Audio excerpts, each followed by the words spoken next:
Hello নমস্কার বন্ধুরা, কেমন আছেন আপনারা সবাই? আশা করি সবাই ভালোই আছেন। তো নতুন আরেকটা ব্লগ ভিডিওতে আপনারা স্বাগত জানাইতেছি। আজকে হচ্ছে রবিবার, ঘুমতে উঠতে আমার রান্নাঘর লইয়া ঠোকাঠুকি লাগে। এদিকে সবজি বাইর করে রাখছি, রান্তাম করে, এদিকে ডাইল বয়াই দিছি, মুসুরি ডাইল বয়াইছি। এদিকে রান্না করুম ঢেঁড়স ভাজা আর সবজি দিয়া, মানে ওই যে যা ফালাই দেওয়ানের মতন থাকে ওই সব সবজি আর কি, একটু একটু একটু একটু কইরা।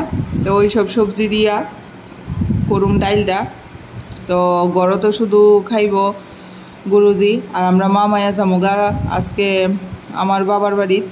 তো পুরাটা ভিডিও দেখেন, তাইলেই বুঝতে পারবেন যে বাবার বাড়িতে গিয়া কেমনে আইছি, কই পুনেতে কই আমার বাবার বাড়ি। তো এই যে এদিকে দেখেন ঢেঁড়স ভাজা এমনি কেটা খাইছেন, পাঁচফোড়ন সম্বাস দিয়া खाया देखें। जरा खाइसन ना तारा खाया देखें। जो लोग नहीं खाए हैं आप लोग भी वैसे पाँचफोड़न जो बंगाली मसाला है उससे आप लोग खा सकते हैं। आमी मिडिले हिंदी कइताছি लेगा केरे कि अनेक हिंदी लोग आमार भिडियो देखे आमार जाना शोनार मध्य तार लेगा। तो सिम्पलभावे आमी खावा दावा करी, तो एटाई आमी शेयर करी। और এই দেখেন ডাইলে একটু সম্বাস দিলামও, তেজপাতা শুকনা লঙ্কা দিয়া, আর আদার সেচিও না, কাটছিও না, সেচিও না, কিচ্ছুই না। এই লেগে আমি পরে লাস্টে দিয়া একটু আদার গুঁড়া আর জিরা গুঁড়া দিয়া লামাইলামু। তো গড় তো শুধু আর ভাত তো এই গেছে গা, পিহুরে খাওয়াই লেছি ঘুমেতে উঠতে সেইরা। ডাইলটা ওই এসে পিহুরে খাওয়াইলামও আর কি। তো আলু সিদ্ধ দিয়ে লিছি, ভাত হইয়া গেছে গা। তো পিহু যাতে সকালে খাইতারে আর গুরুজির লেগে এমনভাবেই ভাতটা রান্না করছি। আমি তো খাইতাম না, আমি তো দুপুরের প্রসাদ পামু মন্দিরে। তো এই যে দেখেন আদা গুঁড়া দিয়ে লেছি, এরপরে একটু জিরা গুঁড়া দিমু, দিয়া সেইরা ডাইলটা জাল উঠলে লামাইলাম। তো যখনই অনেক দিন ধরে এই বাবার বাড়ি যাই না, তো ভাবলাম আজকে না গিয়ে আই, এমনি তো গিয়া আয়া পড়ি। তো আমি ভাবলাম না অনেক দিন ধরে যাই না, যাওয়া দরকার। তো তার লেগা আজকে একদম খুবই তাড়াতাড়ি যে না আজকে যামই।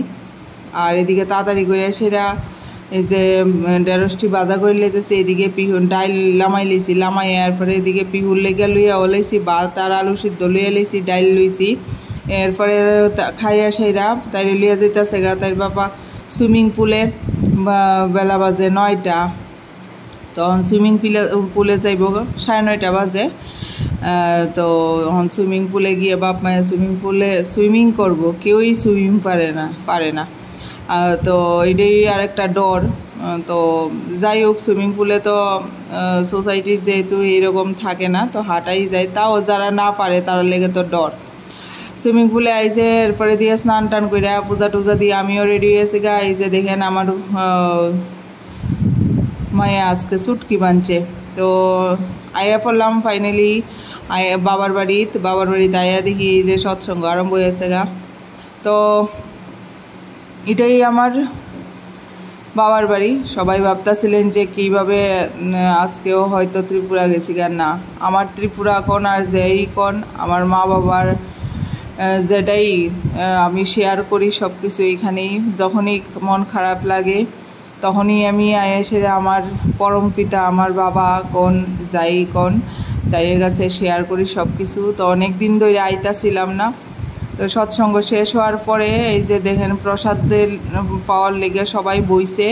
তো আমিও বইয়া গেছি গা, সেকেন্ড ব্যাচ এটা। আর এদিকে সন্ধ্যা আয়া পড়ছে, আওয়ার পরে সন্ধ্যার সময় দেখেন এদিকে ওই খেতি যে আছে এই জঙ্গলটার মধ্যে কিছু গাছগাছালি আছে, এটির মধ্যে দিছে আগুন লাগাইয়া। ইয়ে তো অল্প কদ্দুরা, আরও বা দিকে আরও লম্বা করে মনে হয়েছে যেমন আমরা ত্রিপুরার ঝুমো যেমন আগুন লাগায় এমন আগুন লাগাইছে।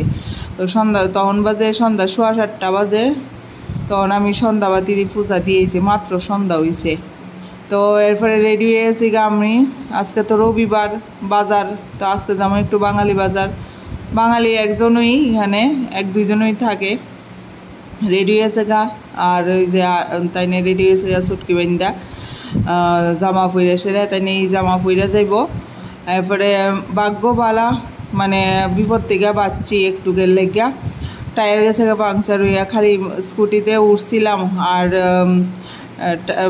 বাইরেমো এমন সময় আওয়াজ হয়েছে তো কইতেছে দেখোছেন লাইমা গীতা দেখি টায়ার পাংচার হয়ে গেছে গা। তো বাজার থেকে প্রায় বাজে 9:30 10টা তখন আইসি, এই যে এখন আয়া পড়ছি বাজার করে। ভাবছিলাম বাজারও ভিডিও করবো, কিন্তু করার মতন না। ভিডিও করা গিয়া যদি কেউ টান মারে মোবাইলতে তো শেষ, আমার সব কিছু গেল। তো এই লেগে আর ভিডিও করছি না, এত ভিড়। তো কালকে যে কেমনি স্কুল থেকে আনমো এটা চিন্তা। গড় আয়া সেইরা মায়ারে তাড়াতাড়ি কইরা তারা বাপ মায়া ভাত খাইতো না, ম্যাগি খাইব। তো ম্যাগি কইরা দিয়া খাইয়া এরপরে সবজি লিয়ে বইছি। আমি কই না শেয়ার করি। তো দেখছেন তো 2 ব্যাগ সবজি, এখানে কিন্তু 300 টাকার বাজার। তো আজকে বাঙালি বাজার গেছিলাম। তো ওইটার মধ্যে সাপ্তাহিক বাজার বয় রবিবারে। তো এখানে সব সস্তা পাওয়া যায়। এই যে দেখেন সব কিছু আনছি। এদিকে মিষ্টি কুমড়, জালি, লতি, বাঙালির খাওন লতি, এরপরে পুঁই শাক। এখানে যে দইনা পাতা দেখতেছেন, এখানে 2 মুঠা দইনা পাতা 10 টাকা দিয়া, এরপরে মিষ্টি কুমড়ো দিয়েছে 10 টাকা দিয়া। তো এমন অনেক কিছু সস্তায় পাওয়া যায়। এই যে টমেটো, আমিও তো বড় লোক না, আমি সস্তার বাজারেই যাই সবসময়। আম, দেশি আম, এরপরে বেগুন আছে, বিটরুট আছে, লঙ্কা আছে, সাজনা আছে, লম্বা বেগুন আছে, শসা, গাজর, এরপরে দিয়া এই যে ফিঙ্গার পাপড়ও খাইব মাইয়া কইছে, ফিঙ্গার পাপড়। এরপরে বাকি সবজি তো দেখছেন, একটা সেমাইয়ের প্যাকেট আনছি, ঘরে না কালকে বিহু সেমাই টিফিন লিয়ে যাইব, আর লগে দেখি কি তা দেই। তো সস্তার বাজারটা কি খুবই খারাপ আপনারা জানাইছেন। এই দেখেন আলু, আদা, ঢেঁড়স থেকে ধরে সব। এই দেখেন ফ্রিজ সাজাই লেছি, সবজি দিয়ে গুছাই লেছি। তো আজকে টোটালি আনহেলদি হয়েছে। আমি আয়াসেরাও খাওয়ানোর টাইম নিয়ে আমার খুব ক্ষুধা লাগছে, তো আমিও একটু আনহেলদি লাইফস্টাইলে আজকে করছি, একটু ম্যাগি খাই লেছি। তো ভিডিওটা ভালো লাগলে অবশ্যই লাইক, শেয়ার, কমেন্ট করুন।